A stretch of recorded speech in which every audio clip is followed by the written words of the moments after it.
The testing chamber stretched across half a kilometer of reinforced steel and transparent aluminum, built to withstand weapons that could vaporize mountains. Daniel Foster walked through the entrance corridor, his boots clicking against the polished floor while dozens of eyes watched him from the observation gallery above. Some of those eyes belonged to species he had only read about in briefing documents. Others belonged to creatures that looked like they had stepped out of fever dreams. He carried a standard issue case containing Earth's official submissions for this year's Energy Assessment Protocol. Inside were 3 plasma rifles, 2 particle beam generators, and a portable shield matrix. All of them represented the best technology humanity had developed in the 30 years since making first contact with the Galactic Council. None of them would be enough. High Assessor Quilvin waited at the center of the chamber, her forearms moving in precise gestures as she organized data tablets floating in the air around her. The Nathari were known for their obsession with procedure and measurement. Quilvin embodied this perfectly, her chitinous face showing no emotion as Daniel approached. "Human Representative Daniel Foster," she announced, her voice carrying across the chamber through translation devices embedded in the walls. "You are late by 3 standard minutes. My apologies," Daniel said. The gravity adjustment between sections took longer than expected. Quilvin's eyes narrowed slightly, a gesture Daniel had learned meant disapproval among her species. She gestured toward a marked circle on the floor. "You will observe the assessment demonstrations before your own evaluation begins. This will provide context for humanity's ranking." Daniel stepped into the circle and watched as the first demonstration began. A Voshari warrior entered from the opposite side of the chamber, carrying what looked like a rifle made of crystallized light. The creature stood nearly 3 meters tall, its body covered in scales that shifted between blue and green. "The Voshari Collective presents their Mark 17 molecular disruptor," Quilvin announced. "Commence demonstration." The Voshari aimed at a target array positioned 50 meters away. When it fired, the air itself seemed to tear apart. A beam of pure white energy struck the target, and the sensors embedded in the walls immediately began displaying numbers. Daniel watched the main screen as it calculated the weapon's output. Energy discharge, 847 terajoules, Quilvin read aloud.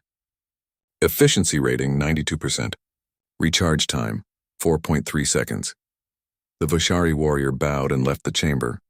Next came a cauldron, a species that looked like walking crystal formations. Its weapon appeared to be part of its own body, grown from its arm like a natural extension. "The Cauldron Unity presents their graviton projection cannon," Quilvin said. The cauldron's weapon fired with almost no visible effect, just a shimmer in the air, but when the invisible force hit the target array, the metal twisted and compressed like someone had grabbed it with an invisible hand. The numbers appeared again.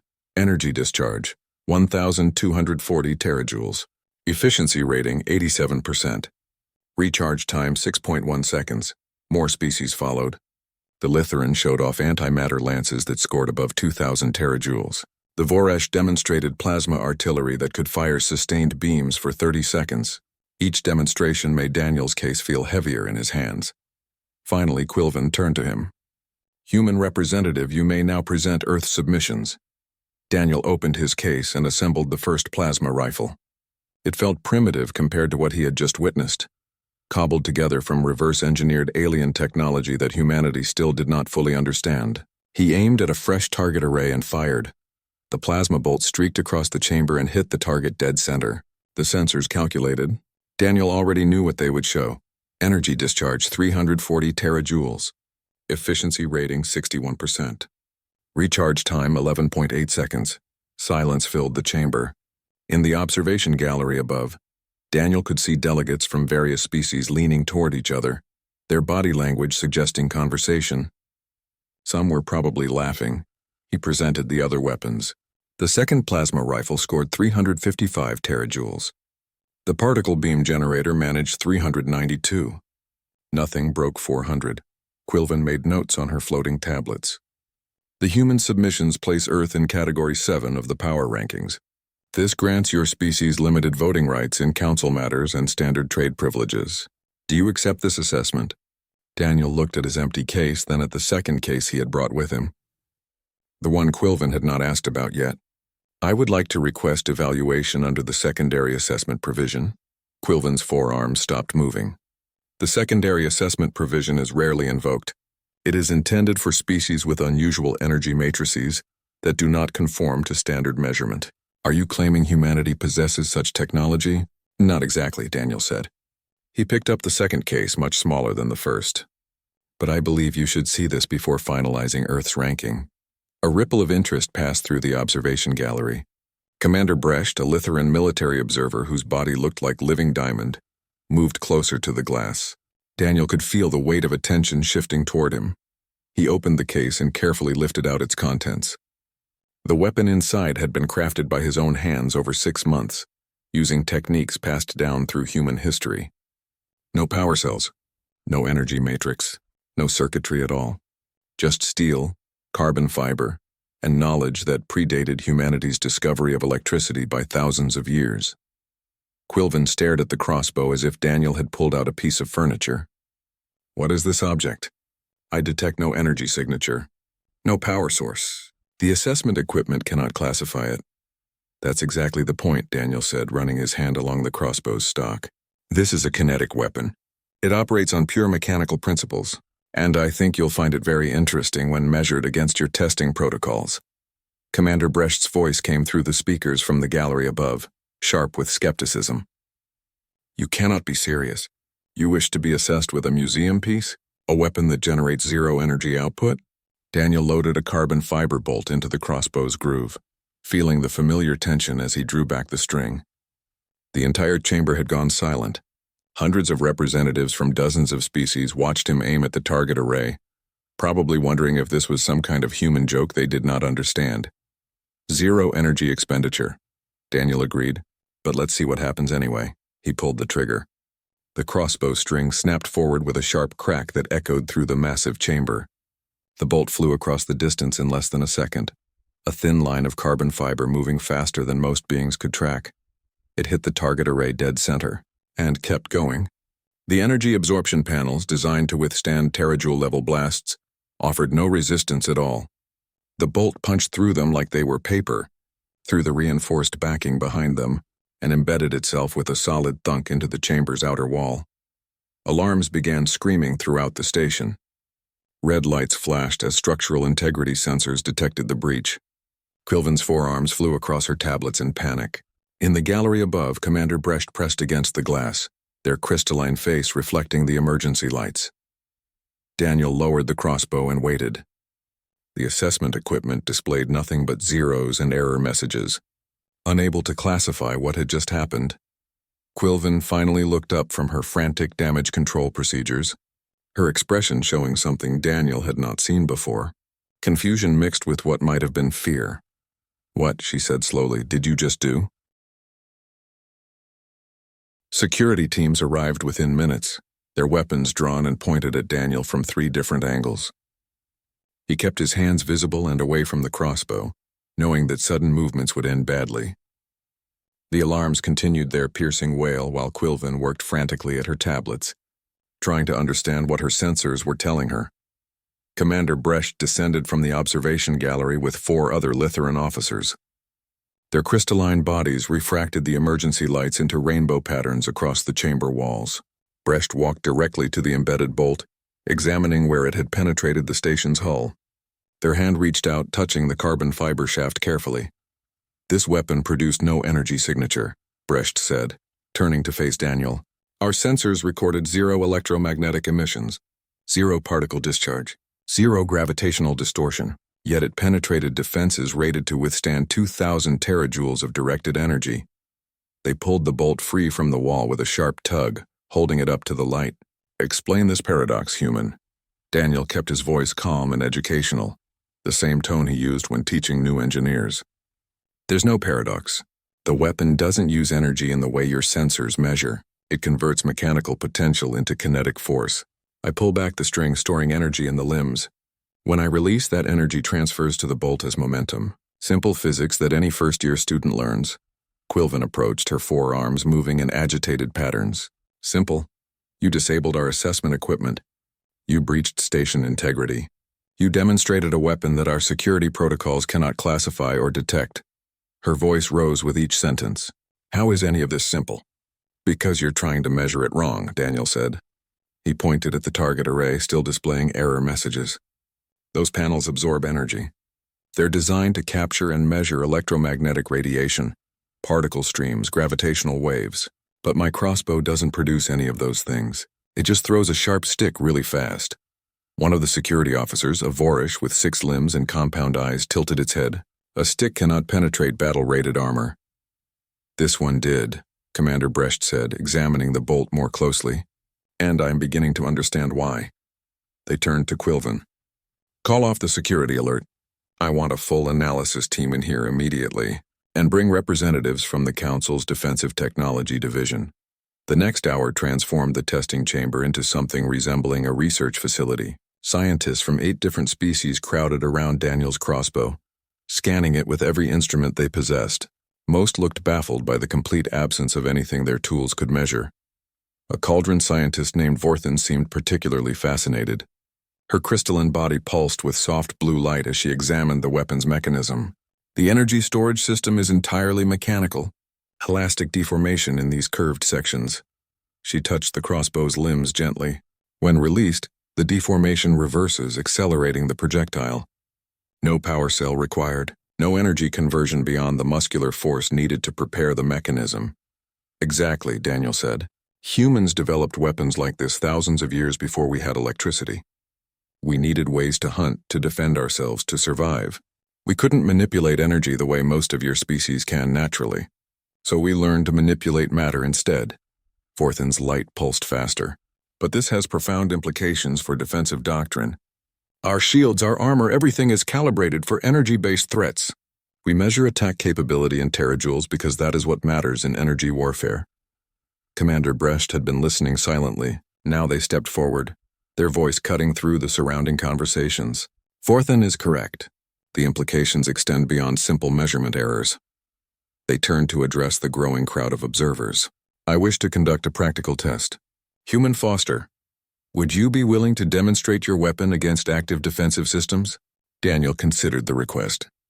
What did you have in mind? A volunteer wearing personal shield technology. Standard configuration.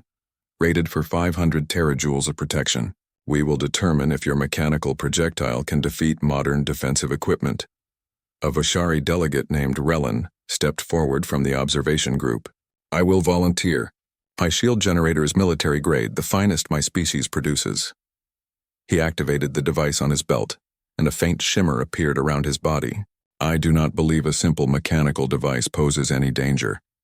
Daniel loaded another bolt, taking his time to ensure everything was properly aligned. I need to be clear about something. If this works the way I think it will, the bolt is going to go through your shield. Your armor will stop it, but you're going to feel the impact. Relin's scales shifted to a darker blue. A color Daniel had learned indicated confidence. I am prepared. Commence whenever you are ready. The chamber cleared except for Daniel, Relin, and the security teams. Medical personnel moved into position, though Relin seemed to consider their presence an insult. Daniel raised the crossbow, aimed at Relin's center mass where the armor was thickest, and fired. The bolt flew straight and true. When it hit Relin's shield, there was no flash of energy dispersal. No crackle of electromagnetic interference. The shield, designed to deflect and absorb energy weapons, did absolutely nothing. The bolt passed through as if the shield was not there at all, hitting Relin's chest armor with a sharp crack. Relin staggered backward, eyes wide. The bolt had not penetrated the armor, but the kinetic impact had clearly surprised him. He looked down at the bolt lodged in his chest plate, then up at Daniel, then at his shield generator, which still showed full power and proper function. It went through, Relin said quietly. My shield did not register the attack, did not attempt to stop it. He pulled the bolt from his armor, examining the dent it had left. If I had not been wearing armor, this would have killed me. The chamber erupted in conversation. Scientists compared notes frantically. Military observers spoke in urgent tones. Quilvin stood frozen, all 4 arms hanging limp as she processed what she had witnessed. Vorthen approached Daniel, her crystalline face somehow conveying both excitement and concern. Do you understand what you have demonstrated? Every species in this chamber relies on energy shields for personal protection. Our ships, our stations, our soldiers, all calibrated for energy-based warfare because that is the only warfare we know. And none of them would stop a crossbow bolt. Daniel finished. Or a bullet. Or a thrown spear. Or any of the dozens of kinetic weapons humans developed over millennia. Commander Brecht moved to stand beside Vorthen. The human is correct. We have built our entire defensive philosophy around a single assumption, that all threats can be measured in energy output, that sufficient power generation equals sufficient protection. They looked at Daniel with something approaching respect. You have revealed a blind spot in galactic thinking that has existed for thousands of years. Quilven finally found her voice. This changes everything. The energy assessment protocol, the power rankings, the entire structure of military comparison. She pulled up new data on her tablets, fingers moving faster than Daniel could follow. If kinetic weapons bypass our standard defenses, then species we considered weak might actually pose significant threats. Species we considered powerful might be far more vulnerable than we believed. That's why I brought the crossbow, Daniel said. Not to cause trouble or embarrass anyone, but because your assessment system is incomplete. You're measuring only one kind of strength, one kind of capability. Humanity doesn't score well on energy output. We're not naturally good at manipulating electromagnetic forces or gravitational fields, but we're very good at making things hit other things really hard. A new voice spoke from the entrance to the chamber. Then perhaps it is time we reconsidered how we measure capability altogether. An official Daniel did not recognize entered, flanked by guards wearing council authority insignias. I am Delegate Sorvin of the Council Security Directorate. High Assessor Quilven. I am invoking Emergency Protocol 17. This demonstration has revealed a critical vulnerability in our defensive standards. The Council must be informed immediately. Quilven bowed her head in acknowledgement. I will prepare a full report. Sorvin turned to Daniel. Human Foster, you will accompany me to the Council chambers. They will want to hear about these kinetic weapons directly, and I suspect they will have many questions about what other surprises humanity has been developing in isolation. Daniel picked up his crossbow carefully, returning it to its case. Around him, the greatest military minds in galactic civilization were frantically recalculating everything they thought they knew about warfare, all because of a weapon design that human hunters had been using since before the first cities were built. As he followed Sorvin toward the exit, Daniel wondered how the Council would react when they learned that the crossbow was just the beginning. Humanity had thousands of years of kinetic weapons development in their history. Slings and arrows, catapults and trebuchets, rifles and railguns, every single one of them invisible to the energy sensors that galactic civilization relied upon.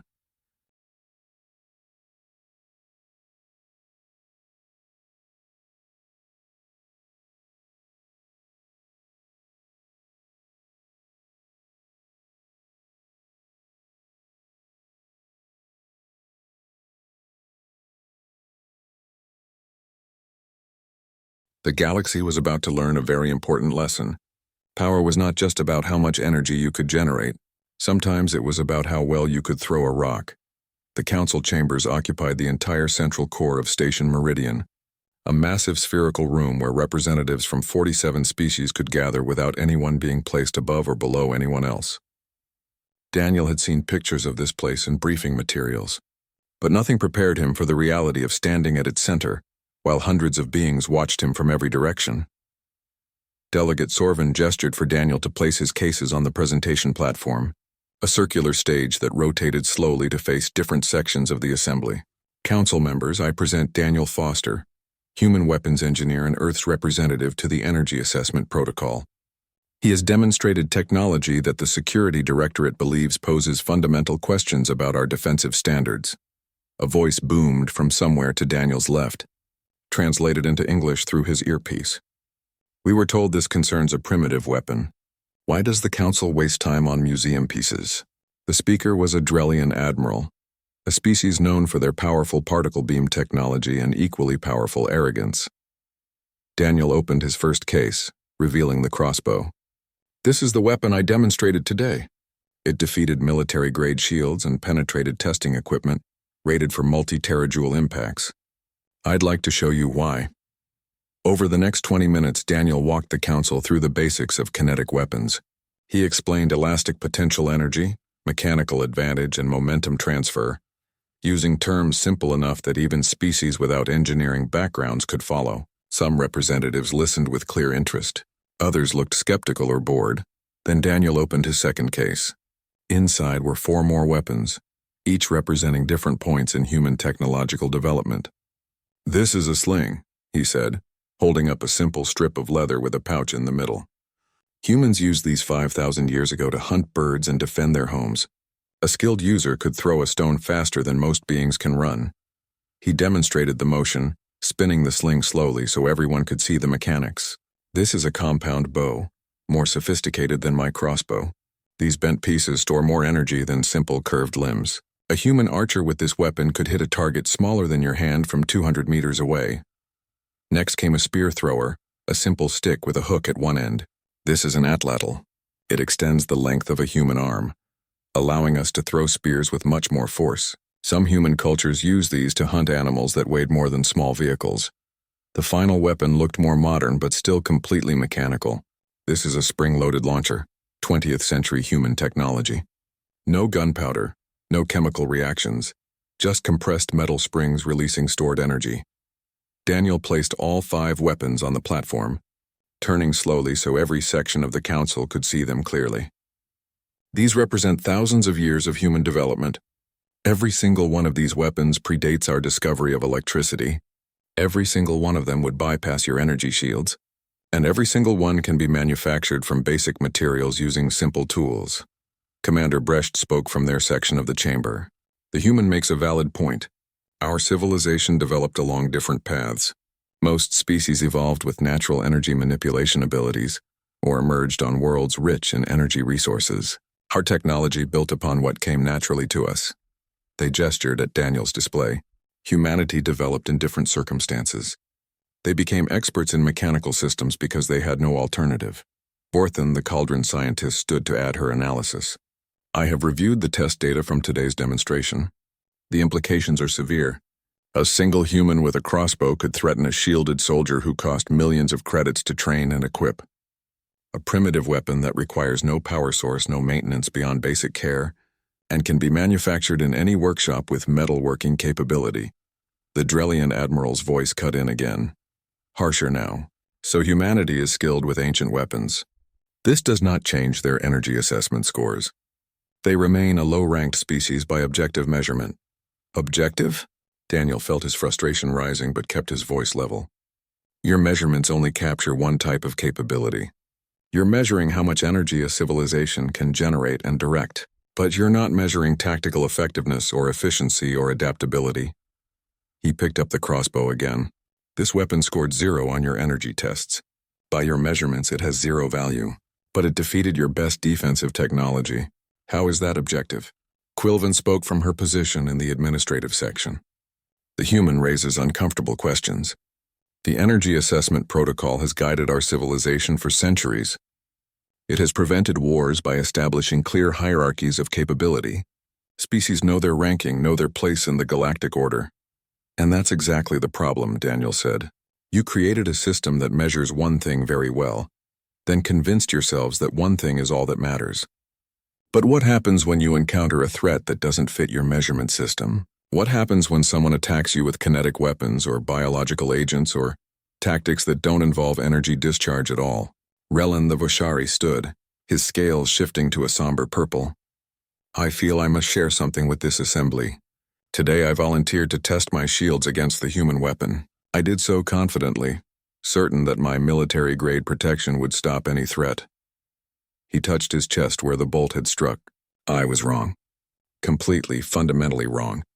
My shield did nothing. If the human had aimed for an unarmored location, I would have been severely injured or killed, and my shield would have reported full functionality the entire time."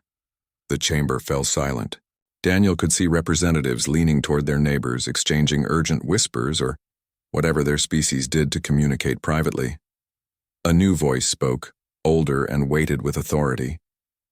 An elderly Nathari in the leadership section stood slowly. "I am Council First Vector. I have served in this position for 40 years. In that time, I have believed the energy assessment protocol represented truth, that power could be measured objectively, and that our measurements were complete." He looked directly at Daniel. "Human Foster, you have shaken that belief today, not through threats or violence, but through demonstration of our own limitations." Daniel chose his next words carefully. First Vector, I don't want to destroy your system or insult galactic civilization. Humans are new here. We're learning. But part of what we've learned is that you've optimized for a single solution across every species, every world, every situation. That creates vulnerability. Another representative stood, this one a Lithuanian who introduced herself as Defense Coordinator Kellis. If the human assessment is correct, we must ask difficult questions. How many other blind spots exist in our defensive doctrine? What other assumptions have we made based on our own technological development that do not apply universally? Commander Brecht spoke again. I propose we extend this discussion. The human should be invited to present a comprehensive overview of kinetic warfare techniques. We should understand the full scope of this technological branch before making decisions about assessment protocols or defensive changes. The Drellian admiral made a sound of disgust. You would have us learn from a species that ranks in Category 7? That barely qualifies for council membership? Yes, Brecht said firmly, because that Category 7 species just demonstrated capabilities that none of our Category 1 species can match. Perhaps our categories are the problem, not their ranking within them. Daniel pulled out a data tablet he had prepared during the flight to Station Meridian, knowing this moment might come. I have a presentation ready. A historical overview of human kinetic weapons development, from stone-tipped spears to modern railgun technology. It covers principles, applications, tactical considerations, and industrial requirements. He looked around the chamber. If the council wants to understand this aspect of warfare, I can teach you. But you need to be ready to admit that your knowledge has gaps. First Vector nodded slowly. Display your presentation, Human Foster. The council will listen. For the next 2 hours, Daniel taught the Galactic Council about warfare as humans understood it. He explained how ancient hunters used atlatls to bring down prey 10 times their size, how medieval engineers built trebuchets that could throw stones weighing hundreds of kilos across vast distances, how the invention of gunpowder revolutionized warfare by containing chemical explosions inside metal tubes, turning simple lead balls into devastating projectiles.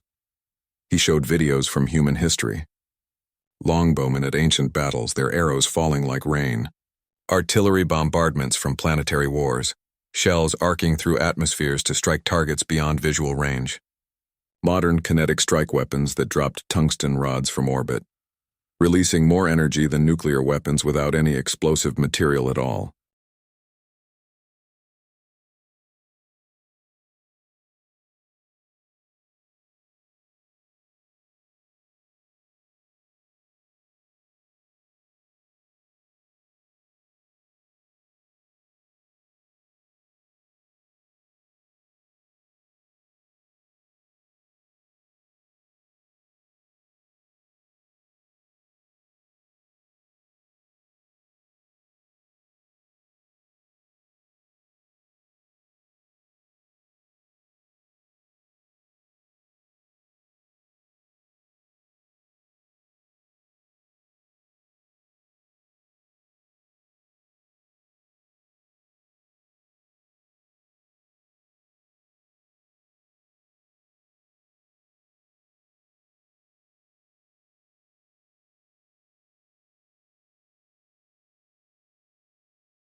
The council watched in growing comprehension and discomfort. They saw armies equipped with weapons that would be invisible to their sensors, using tactics their doctrine had no answer for, achieving effects their shields could not stop. Vorthan provided running analysis throughout, calculating effectiveness ratios and comparing kinetic weapons to equivalent energy-based systems. Her conclusions kept returning to the same theme. Kinetic weapons were often more efficient, more reliable, and more difficult to defend against than their energy counterparts. When Daniel finished, the chamber remained quiet for almost a full minute. Then First Vector spoke again, his voice heavy with resignation and respect. The Council thanks you for this education, Human Foster. You have shown us how much we did not know we did not know. He looked around the assembly. We will adjourn for private deliberations. But I suspect we will be implementing significant changes to our assessment protocols, and I suspect humanity's ranking will be reconsidered substantially. As Daniel gathered his weapons and left the chamber, he could hear the debates beginning behind him. Some voices argued for immediate reform. Others insisted on maintaining tradition, but all of them, even the skeptics, now understood that their civilization had been operating with a fundamental blind spot. Daniel wondered how long it would take for the galaxy to adapt. How many species would start researching kinetic weapons technology? How many would realize that Earth's low energy output had forced humans to become experts in an entirely different domain of warfare? He smiled slightly as he walked through the station corridors. Humanity had finally found its place in galactic civilization, not as energy specialists trying to compete on alien terms, but as teachers of lessons the galaxy had forgotten or never learned. Sometimes the best contribution you could make was showing others what they had been missing all along. 3 days after the council presentation, Daniel received orders to report to the military simulation complex on the outer rim of Station Meridian. Commander Brecht had requested practical demonstrations, wanting to see how kinetic weapons performed in actual combat scenarios rather than controlled tests. The request had been approved by First Vector himself, along with authorization for human military advisors to participate. Daniel met them in the staging area outside the simulation chambers. Lieutenant Helen Park arrived first, a combat instructor from Earth's peacekeeping forces who specialized in historical warfare techniques. Sergeant David Cole came next, carrying cases that probably contained more kinetic weapons than the station had seen in its entire existence. Finally came Dr. Rachel Kim, a tactical analyst who had written 3 books about pre-spaceflight human military doctrine. So we're teaching aliens how to fight without energy weapons, Helen said, checking her equipment. Never thought my medieval combat training would be relevant in space. Everything old is new again, David replied, opening one of his cases to reveal compound bows, crossbows, and even a few primitive firearms that used chemical propellants instead of energy cells. I brought variety. Figure we should show them the full spectrum. Commander Brecht entered with an entourage of military observers from 6 different species. The Lithoran officer's crystalline body seemed to pulse with anticipation. Human Foster, your team is prepared. We have assembled 2 squads for these exercises. One equipped with standard galactic military loadouts. The other will use your kinetic weapons under your instruction. We're ready, Daniel confirmed. What's the scenario? Urban combat simulation. The galactic-equipped squad will defend a fortified position. Your kinetic-equipped squad will attempt to breach their defenses and secure the objective. Both squads consist of Voshari volunteers with similar combat experience levels. Brecht gestured toward the simulation chamber entrance. The defending squad has energy shields, plasma rifles, and tactical advantages, including defensive positions and superior numbers. 10 defenders against 6 attackers. You're putting us at a numerical disadvantage? Rachel asked. If kinetic weapons are as effective as you claim, the advantage should be irrelevant, Brecht said. There was challenge in their tone, but also curiosity. Prove your concepts work under combat conditions. The simulation chamber was massive, containing a replica urban environment complete with buildings, streets, and fortified structures. The defending squad had already taken position in a compound at the center, their energy signatures visible on Daniel's tactical display. Powerful shields and overlapping fields of fire. Any conventional assault would be suicide. The attacking squad gathered around Daniel and his team, 6 Voshari warriors looking skeptical at the weapons being distributed. Their scales shifted between colors, indicating doubt and confusion as Helen demonstrated how to use a crossbow. No power cell? One of them asked, examining the weapon carefully. No targeting system? How do we aim? With your eyes, Helen said bluntly. You point the weapon where you want the bolt to go, and you pull the trigger. It takes practice, but you all have military training. The principles are the same. David distributed the rest of the equipment.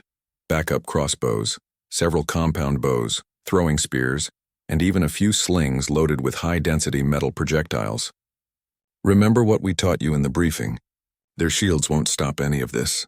You can shoot right through their defenses, but their armor will still protect them, so aim for joints, gaps, or just hit them hard enough that the impact takes them out of the fight. Rachel pulled up a tactical map. Their defensive position is solid for energy warfare. Overlapping shield generators, reinforced positions, high ground advantage. But they've made assumptions about how attacks will come. We're going to exploit those assumptions. Over the next 10 minutes, the human team outlined a strategy that made the Voshari attackers look increasingly interested. Daniel could see understanding dawning in their expressions as they realized how dramatically different kinetic warfare could be. Simulation begins in 60 seconds, Brecht announced from the observation deck. All participants assume your positions. The attacking squad moved through the simulated streets using cover in ways the defenders would not expect. Traditional galactic tactics involved energy exchanges at medium range, shields absorbing incoming fire while troops maneuvered for better angles. But the attackers were not planning traditional tactics. Helen led them to a position 300 meters from the compound, far beyond normal engagement range for personal weapons. She and 2 Voshari volunteers carrying compound bows took position on a rooftop overlooking the defenders. Target selection is critical, she whispered. See that defender on the left tower? His shield generator is on his belt exposed. Put an arrow through it. The Voshari drew his bow, muscles straining against the resistance of the curved limbs. He aimed carefully, compensating for distance and the slight artificial wind in the simulation. When he released, the arrow flew in a graceful arc across the space between buildings. It struck the shield generator dead center.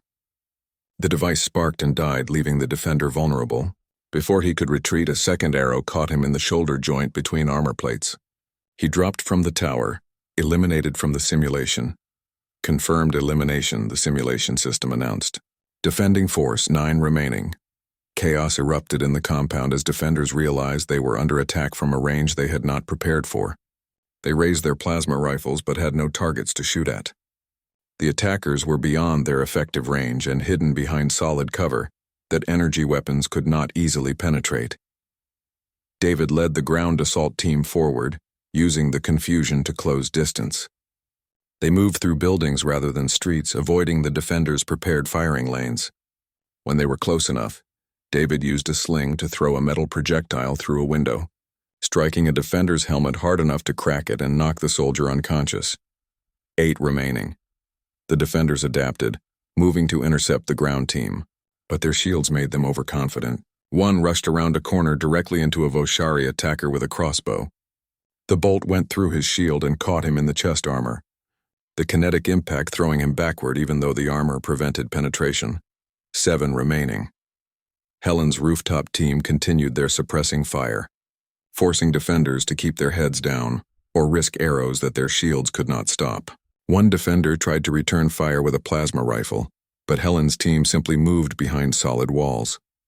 The plasma bolt scorched stone but could not reach targets they could not see. The ground team reached the compound walls.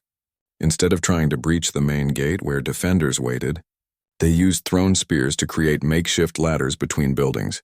Approaching from angles the defenders had not reinforced because energy weapons rarely worked well in vertical assaults. A defender spotted them and opened fire, plasma bolts lighting up the simulation chamber, but the attackers were already behind cover, and when the defender had to pause to let his weapon recharge, a Voshari attacker leaned out and put an arrow through the gap between his helmet and chest armor. 6 remaining.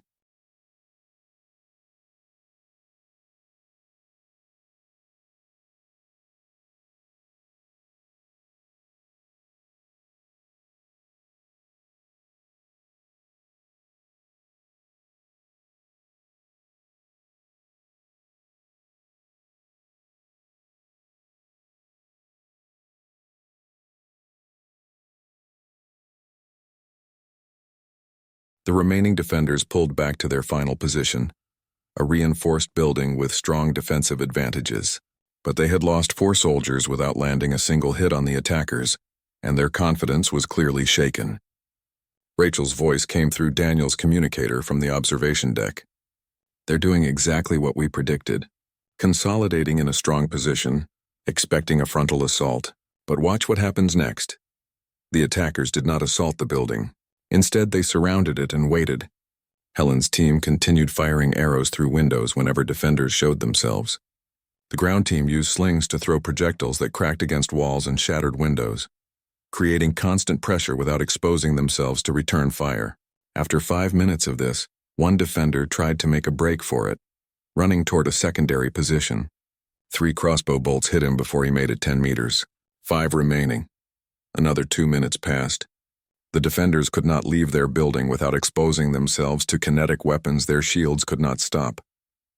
They could not hit attackers who stayed behind solid cover.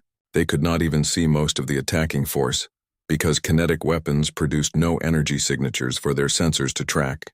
Finally, the simulation system announced, "Defending force has failed to maintain position security.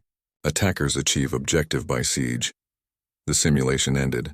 Defenders and attackers emerged from the chamber, the defenders looking stunned and frustrated while the attackers showed colors indicating excitement and satisfaction. Commander Brecht descended from the observation deck, their crystalline face unreadable. The attacking force achieved a 73% success ratio. They eliminated 5 defenders and forced the remaining 5 into a tactically untenable position. All while sustaining 0 casualties, they turned to Daniel. "I predicted galactic victory within 3 minutes. I was comprehensively wrong." One of the defenders approached, a senior Voshari whose scales showed deep blue indicating respect. "We could not fight them.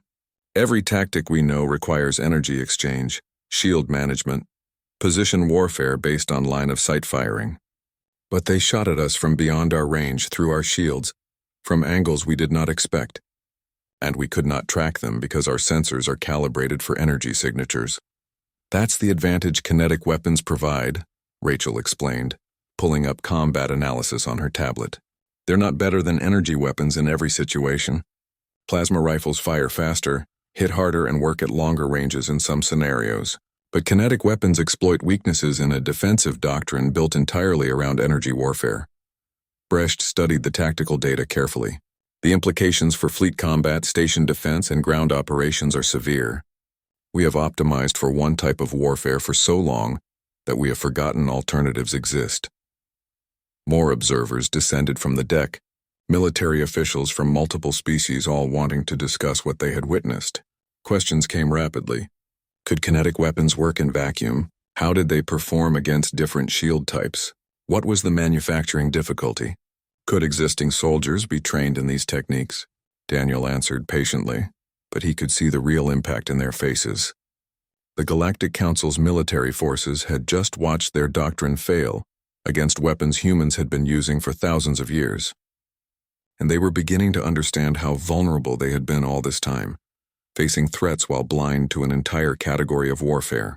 As the crowd dispersed, Brecht stood alone with Daniel for a moment. "Your crossbow did more than penetrate our testing equipment," the commander said quietly. "It penetrated our certainty, our belief that we understood warfare completely." They looked at the simulation chamber where workers were resetting the environment for the next test. "Thank you for that lesson, human, even if it was uncomfortable to learn." The emergency council session began exactly 12 hours after the simulation results were distributed to all member species. Daniel had expected controversy, but nothing prepared him for the intensity of debate that filled the chambers. Representatives shouted across the spherical room, translation systems struggling to keep up with the volume of overlapping arguments. First Vector called for order 3 times before the noise subsided enough for proceedings to begin. "Council members, we face a decision that will affect galactic civilization for generations. The question before us, should the Energy Assessment Protocol be reformed, expanded, or maintained in its current form?" High Assessor Quilvin stood immediately, her forearms moving in precise gestures of emphasis. "For 600 years, the Energy Assessment Protocol has provided clear, objective measurements of species capability. It has prevented conflicts by establishing transparent hierarchies. It has guided trade, military alliances, and political weight based on verifiable data." She projected statistics into the air above her. 47 species, all measured by the same standard. "No ambiguity, no disputes, no accuracy," Commander Brecht countered from their section. "The human demonstrations prove our measurements capture only one dimension of capability. We have been using a ruler to measure temperature and claiming we understand thermodynamics." The Drellian admiral who had objected during Daniel's first presentation spoke again, his voice full of contempt. "So we should abandon 6 centuries of protocol because one primitive species uses ancient weapons? The humans scored 340 terajoules on legitimate testing. That is their true capability. Everything else is theater. Vorthen, the cauldron scientist, activated her display showing data from the simulation. Theater that achieved 73% success against forces equipped with technology 3 times more powerful by energy measurements. Theater that bypassed defenses costing millions of credits per unit. If this is theater, Admiral, then perhaps we should pay more attention to the performance. Daniel had been instructed to remain silent unless directly addressed, but First Vector gestured for him to speak. Human Foster, you have sparked this debate. What is your perspective? Daniel stood carefully, aware that hundreds of eyes tracked his movement. I think you're all arguing about the wrong thing.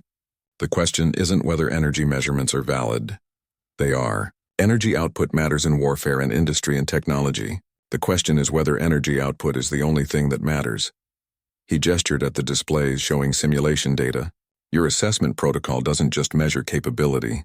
It defines how you think about capability, and that definition has blind spots. A Voresh representative named Kellen spoke up, their compound eyes reflecting light in multiple directions. The human suggests our thinking is limited, but the protocol has guided us successfully for centuries. What failures has it caused? What problems has it created? Relin the Vishari stood, his scales shifting to somber colors. I can answer that. 20 years ago, my species encountered a frontier species on the world we now call Kelshi 4. They had no advanced technology, no energy weapons.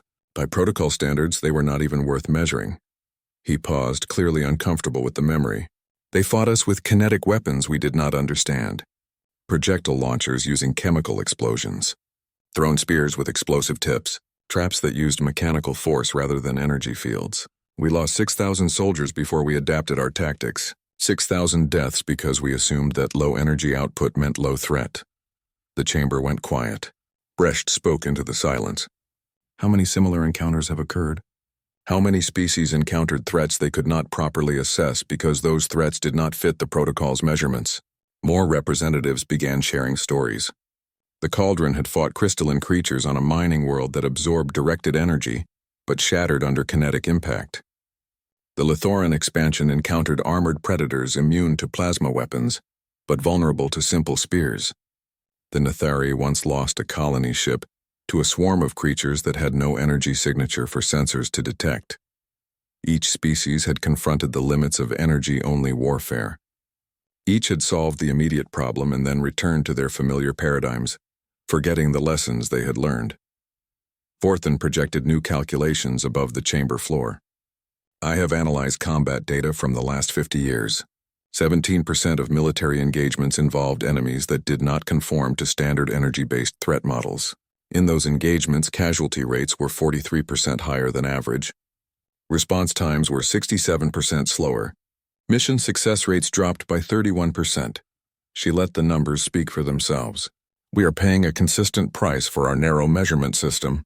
We simply have not acknowledged it. The Drellian admiral tried to object. You are cherry-picking data to support predetermined conclusions. The protocol works for the vast majority of situations. The vast majority of measured situations, Brecht corrected. How many situations have we failed to measure properly because they fell outside our protocol? How many threats have we missed entirely because our sensors are calibrated only for energy signatures?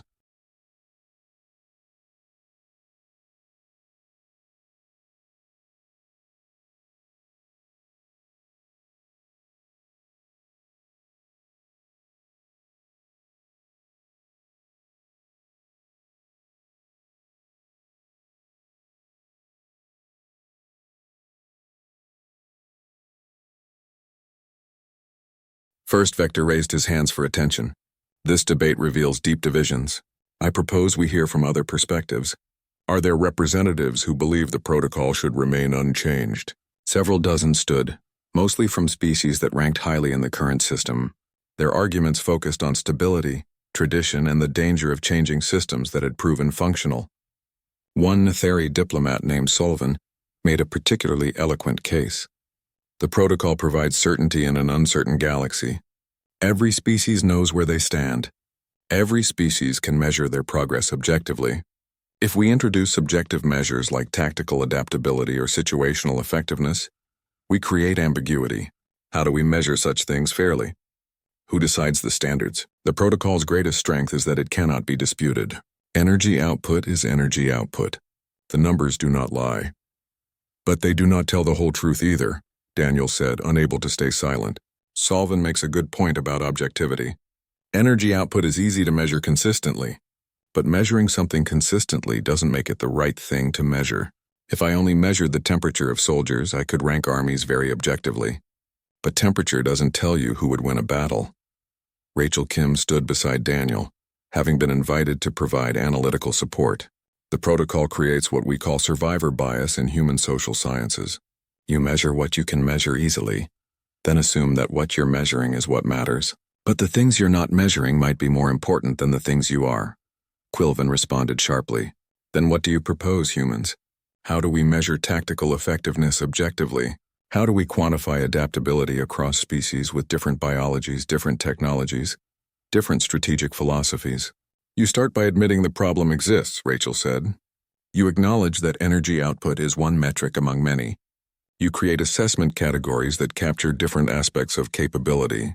Energy output remains important, but it's not the only factor in determining a species' ranking or capability. Commander Brecht moved to the center of the chamber, a position reserved for formal proposals. I suggest a compromise. The energy assessment protocol becomes the energy and capability assessment. We maintain energy measurements but add categories for kinetic force projection, defensive diversity, tactical adaptability, and resource efficiency. Each category is weighted according to relevance for different contexts. The chamber erupted again, but this time the arguments were more focused. Representatives debated specific implementation details rather than whether change was necessary. Daniel could see the momentum shifting toward reform, though significant resistance remained.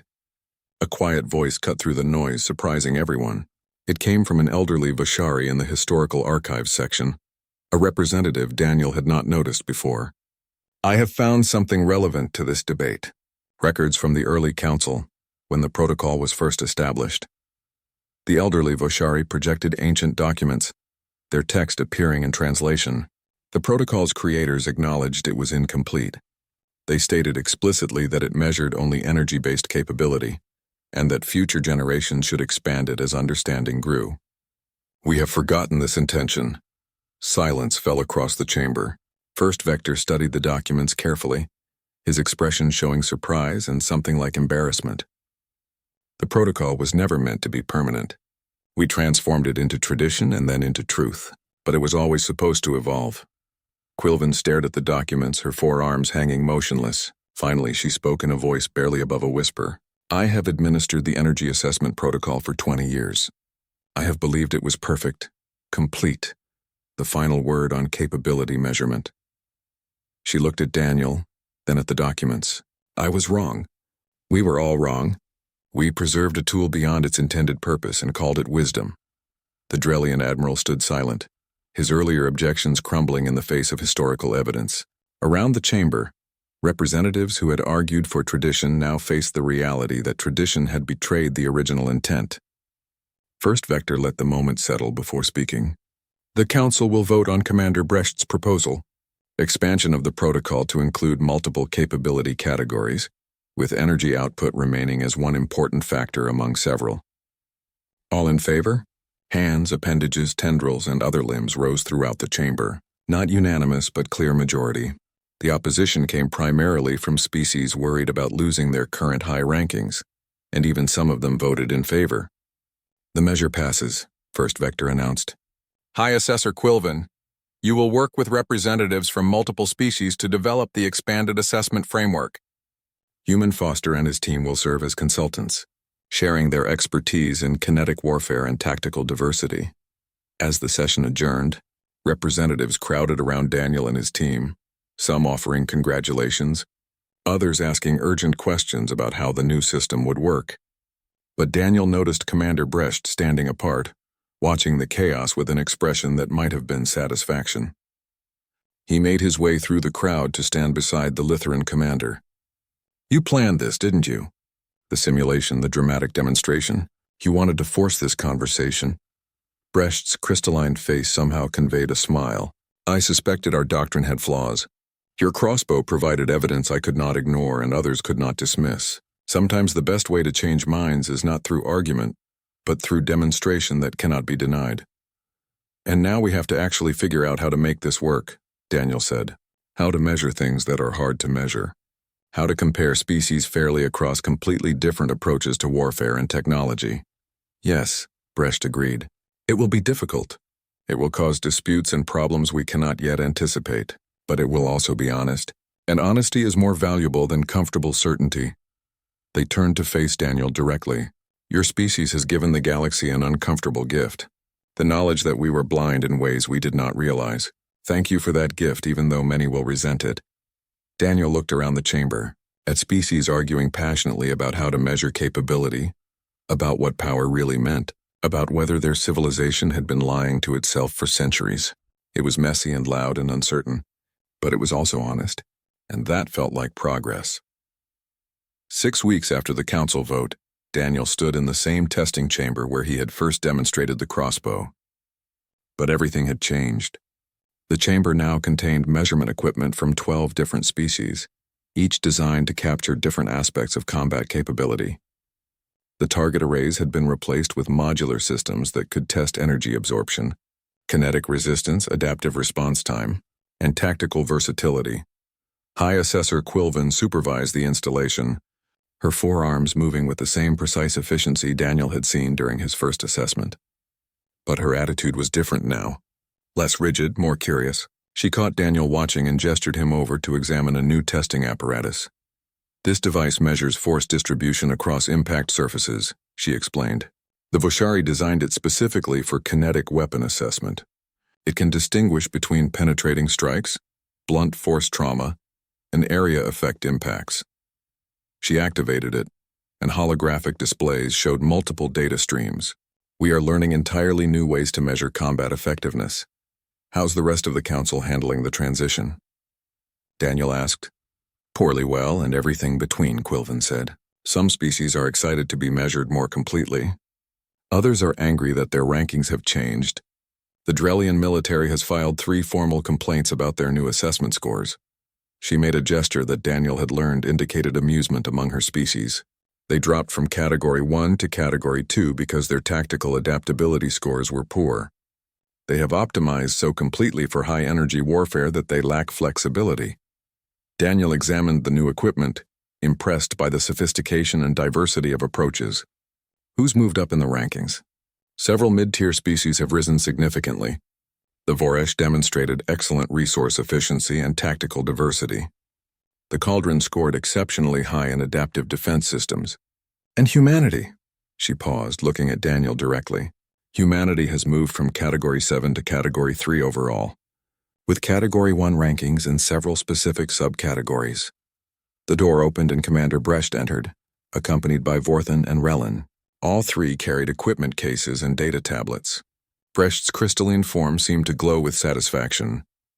Human Foster, we have a proposal for you, Brecht said without preamble.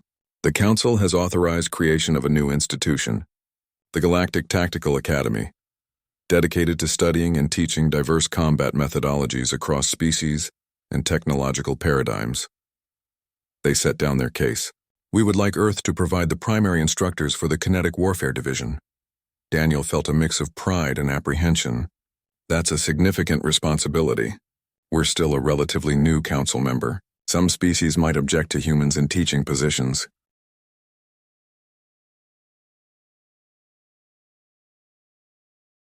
Let them object, Vorthan said, her crystalline face showing determination. Your species has demonstrated expertise that no other council member possesses. You have thousands of years of kinetic warfare development that we need to understand, and more importantly, you think about combat differently than we do. That different perspective is valuable. Relin added his support. I have been training with your team for the past 3 weeks, learning to use crossbows and compound bows. At first I thought it was primitive, a step backward from advanced energy weapons. But I was wrong. He pulled out a data tablet showing combat analysis. Kinetic weapons force different tactical thinking, different approaches to cover, range, and resource management. My entire understanding of combat has expanded. Other soldiers need that expansion too. The academy will open in 3 months, Brecht continued.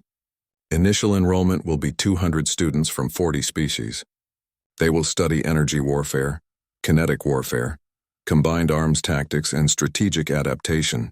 Human instructors will teach alongside Lithuran energy weapons specialists, Voshari shield tacticians, and Cauldron defensive analysts. They looked at Daniel expectantly. Will you accept the position of Director of Kinetic Combat Studies? Daniel thought about the implications. Moving permanently to Station Meridian, teaching alien soldiers how to think like human warriors, helping reshape galactic military doctrine. It was intimidating and exciting in equal measure. I accept, he said, on one condition. The program doesn't just teach humans kinetic techniques, it teaches the philosophy behind them. Adaptability, flexibility, understanding that every situation requires different tools. We're not just teaching aliens to use crossbows. We're teaching them to think beyond their default assumptions. Agreed, Brecht said immediately. That is exactly what we need. Over the following weeks, Station Meridian transformed. Construction teams built training facilities designed to accommodate multiple species' physiologies. Weapons manufacturers from Earth shipped hundreds of kinetic weapons ranging from simple slings to advanced railguns. Human instructors arrived, specialists in historical warfare, modern tactics, and everything in between. Helen Park took charge of basic training, teaching soldiers from across the galaxy how to aim and fire weapons that required manual precision rather than computer assistance. David Cole established the Advanced Kinetics program, covering everything from medieval siege warfare to orbital kinetic bombardment. Rachel Kim developed the strategic curriculum, focusing on when and why to choose kinetic over energy solutions. The first class of students arrived to find a completely different learning environment than traditional military academies. Instead of simulation chambers and lecture halls, they found archery ranges, throwing fields, and practical exercise courses.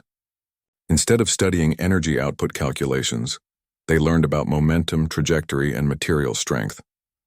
Many students struggled initially. A Cauldron soldier named Vosh spent 2 weeks unable to draw a compound bow properly, her crystalline body not designed for that type of physical motion. A Nethari student kept trying to find the power cell in his crossbow, unable to accept that the weapon had none. A Voshari cadet achieved perfect energy weapon scores but could not hit a target with a thrown spear from 5 meters away. But gradually understanding developed. Vosh learned to modify her stance to generate enough force. The Nethari student embraced the simplicity of mechanical systems.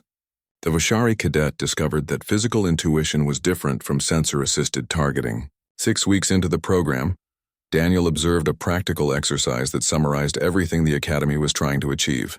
Mixed teams of students faced complex tactical scenarios requiring them to choose appropriate weapons and tactics from both energy and kinetic options. One team faced a scenario where targets hid behind energy shields in a fortified position. The team's Lithuran member immediately suggested overwhelming the shields with concentrated plasma fire. But a human student suggested a different approach. Use kinetic weapons to bypass the shields entirely, saving energy weapons for targets where they were actually effective. The team implemented the combined strategy. Crossbow fire neutralized shielded defenders, while plasma weapons suppressed unshielded support positions. The exercise that would have taken 15 minutes of sustained energy fire was completed in 4 minutes with minimal power expenditure. Another team faced a resource-limited scenario, where ammunition and power cells were strictly rationed. A Drellian student from a species that had protested the new assessment system proposed using kinetic weapons for most engagements to conserve energy weapon charges for critical moments. His team completed the scenario with 40% of their energy reserves remaining, the highest conservation score yet recorded. After the exercises, students gathered in the Academy's common area, a space designed to accommodate multiple species' environmental needs. Daniel found himself surrounded by eager questions and excited debates about tactics, techniques, and theoretical applications. The Drellian student approached him privately. My species' military leadership sent me here as a protest, to prove that traditional energy warfare training was superior, but I have learned more in 6 weeks than in 6 years of conventional academy. He looked uncomfortable. I must report this to my superiors. It will not be what they want to hear. Tell them the truth, Daniel said, that energy weapons are still incredibly important and powerful. But they're not the only answer to every problem. Adding kinetic options makes you more capable, not less. First, Vector visited the academy for a formal inspection, accompanied by a delegation of council members.